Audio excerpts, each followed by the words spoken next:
عندي بس تعليق سريع على كل الريفيوهات اللي بتنزل وعلى كل الناس اللي بتتكلم عن العربيات الصينية. انا من وجهة نظري انا المتواضعة جدا، انا بسوق عربيات بقالي تقريبا اهو داخل في 20 سنة او 21 سنة. فعدت عليا عربيات كتيرة وما عدتش عليا عربيات صيني خالص، انا برضو للأمانة يعني هقولها. عدى عليا الكوري والألماني والياباني والأوروبي. فما عنديش خبره قوي في العربيات الصيني، بس انا عندي ملاحظه من وجهه نظر واحد بيشتري ويبيع عربيات كل مثلا 3 4 سنين، وانا ما بقعدش بالعربيه كتير. انت النهارده العربيه الصيني فيها مشكله اساسيه في المطلق او في العموم، الا وهي آه، سعر البيع او سعر البيع المستعمل. انا ما اعرفش سوقهم عامل ازاي، بس اللي انا عارفه من معلوماتي المتواضعه ان هم سوقهم في الريسيل او في المستعمل ضعيف جدا جدا جدا. فده سبب قوي جدا يخليني ان انا ما اشتريش عربيه صيني. ليه؟ انا دايما بفكر العربيه دي انا لو اشتريتها النهارده وما عجبتنيش هعمل ايه، او لو لا قدر الله اتزنقت في الفلوس ومضطر ان انا ابيع العربيه عشان اسيلها هعمل ايه. فلو الخروج منها مش سهل مش هشتريها. ده وجهه نظري، انا مش بس ببص لها على انها استخدام شخصي ولكنها كمان هفكر فيها هخرج منها ازاي، او لو اتزنقت لا قدر الله محتاج فلوس هعمل ايه. فده اول مشكله بالنسبه لي مع الصيني. المشكله التانيه وهي الاهم، انا مش من هواة التصليح في التوكيل خالص. ليه؟ عشان عارف قوي التوكيلات بيعملوا مارجنز قد ايه من الناس وبيحطوا هوامش ربح مبالغ فيها قد ايه. فانا من هواة التصليح خارج التوكيل، وبشتري قطع الغيار في معظم الاحيان بنفسي، سواء كان بقى من حرفيين من وسط البلد من اي حته. فدي الملاحظة التانية، قطع غيار العربيات الصيني متوفرة ولا لأ. اللي أنا بسمعه إن في بقى مقاسي وبلاوي في القصة بتاعت السبلاي بتاع قطع الغيار.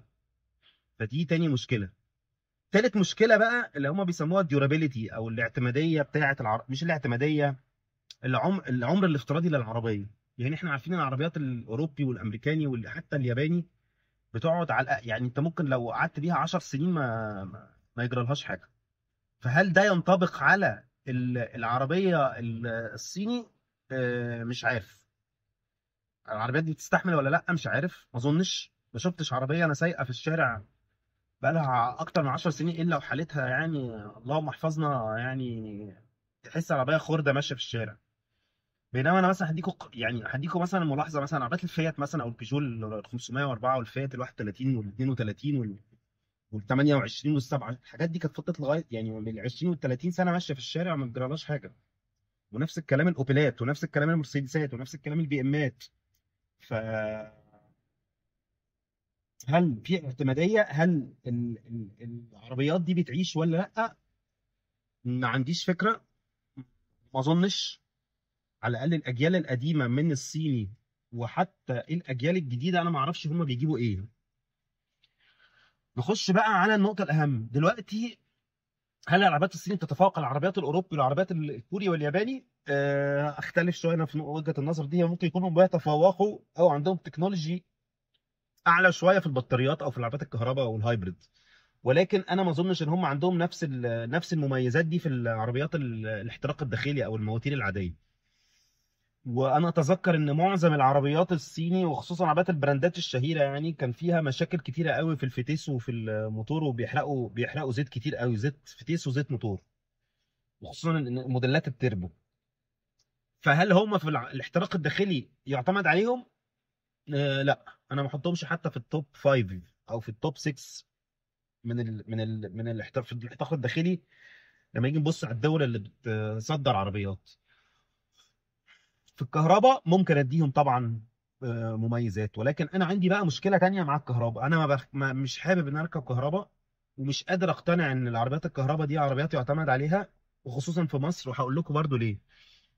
انت راكب عربيه تقريبا 80% من سعرها في البطاريه، ولا قدر الله لو البطاريه دي جرى لها حاجه كل سنه وانت طيب. طب احنا عارفين كويس قوي السواقه في مصر عامله ازاي، وعارفين الطرق كويسه بتاعتنا في مصر عامل ازاي.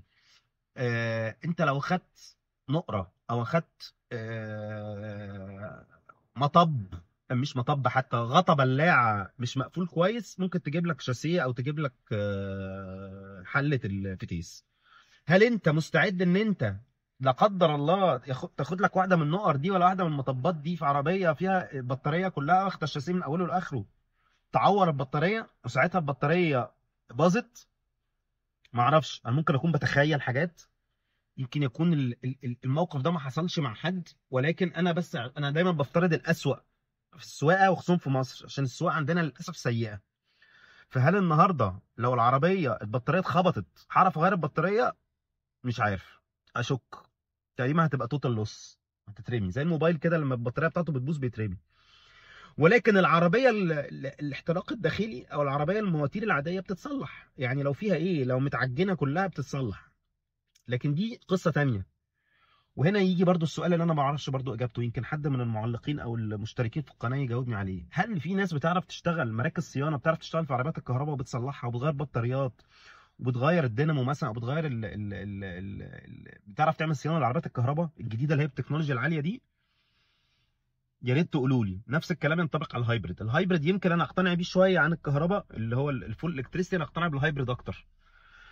على الاقل فيها مواتير كهرباء، لا قدر الله لو البطاريه جرى لها حاجه او الدينامو اللي بيحول من الموتور للبطاريه حصل له حاجه، ممكن اعتمد على الموتور. ولكن برضو انا ما بفهمش قوي في العربيات، برضو مش خبير يعني.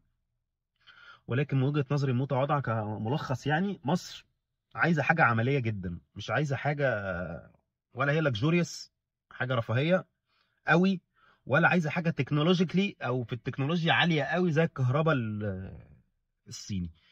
عشان في الاخر احنا عايشين في برضه في عشوائيه او في فوضى. فانت ما تعرفش، ممكن بكره ميكروباص يخبطك، ميني باص، توك توك يخبط في وشك، يجيب لك الفانوس مش موجود. كل دي سيناريوهات وارد جدا حدوثها حتى لو انت سواق شاطر. فيبقى الاوبشن التاني ان انت يكون عندك عربيتين، ده الاوبشن الوحيد اللي انا شايفه منطقي، عربيه احتراق داخلي وعربيه بطاريه. طب في مين بقى عنده القدره الماليه ان هو يعمل حاجه زي كده؟ ويجي هنا السؤال، طب انت جايب العربيه الكهرباء ليه اصلا؟ مش عشان خاطر توفر فلوس؟ ولو النهارده شحن الكهرباء والنتورك بتاعت الشحن اللي موجوده في مصر صعبه، عشان دلوقتي معظمها دلوقتي بيعتمد على التكنولوجيا او الستاندردز الاوروبي مش الستاندردز الصيني، وفي نفس الوقت الكهرباء غليت. تبقى انا هنا فين الميزه؟ الميزه ايه؟ ان انا بوفر زيت وفلاتر وسيور.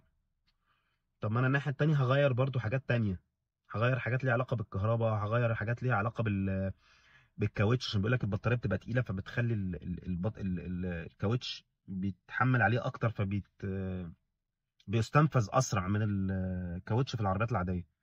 فلما تيجي تحسبها يعني ابلز تو ابلز هتلاقيها مش فارقه، يعني الاثنين مصاريفهم في الاخر هتطلع واحد، اذا كانش البنزين ارخص. حتى لو البنزين غلي، بلس بقى ان سعر ما بعد البيع الكهرباء تقريبا بتتدمر في الريسيل، بينما انت عندك البنزين بتفقد بالحسبه التقليديه، بتفقد في الظروف العاديه من 15 ل 20% من قيمتها كل سنه. ولو طبعا في الظروف اللي زي مصر ممكن ما تفقدش اصلا 10% من قيمتها كل سنه، وساعات بتكسب فيها لو حصل تعويم. ف يعني ده كان عندي شويه كده افكار، ويا ريت تشاركوني برضو افكاركم وتعليقاتكم، عشان انا برضو ما بفهمش قوي في العربيات. انا بركب عربيات بقالي كتير، بس يعني في الميكانيكا مش خبير، يعني مش خبير رهيب يعني. بس صباح الفل عليكم.